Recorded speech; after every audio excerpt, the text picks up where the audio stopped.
వారిని అనాదరించడం మాకు తెలియదు. ధన్యుడు ధన్యుడు నందరాజా, నీ కోరిక తప్పక తీరుతుంది. నీవు ప్రతిరోజు యథావిధిగా నా పూజా మందిరంలో పూజ నిర్వహించు.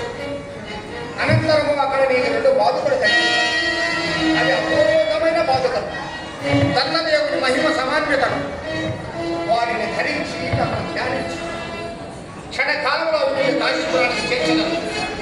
అక్కడ నువ్వు దర్శించి క్షణకాలంలో మీరు నందవరం చేరగలరు. దేవా, ఇంతకన్నా విగ్గుడమకు భాగ్యమును ఏ భక్తుడునో పొంది ఉన్నాడు.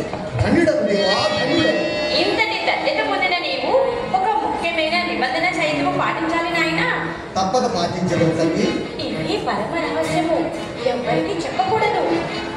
ఈ రహస్యముగా ఉన్నంత వరకు నీవు ప్రతిరోజు కాశీకి వచ్చి గంగానంద మునిగి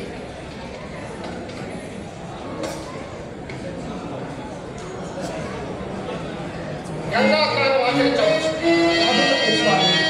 అనంతమైన ఈ మహాభాగ్యాన్ని పరమ రహస్యంగా ఉపయోగించుతారు.